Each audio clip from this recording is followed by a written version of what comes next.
Camın zirvelerini alıp kara bulutlar, vətən uğrunda ölmeye hazırıq biz aydaqlar. Camın zirvelerini alıp kara bulutlar, vətən uğrunda ölmeye hazırıq biz aydaqlar. Bu dağlardan o yana, qayalardan o yana, belə dönəcəyik, məni gözlə ayana.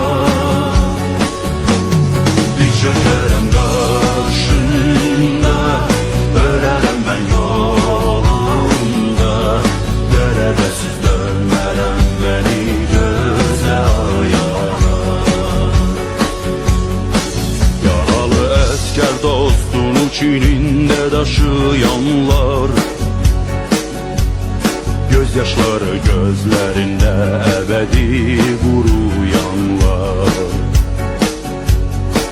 Vahime ağrı ayrılık itki gören körpeler, saf uşaqlıq çağlarını dağlarda itirenler.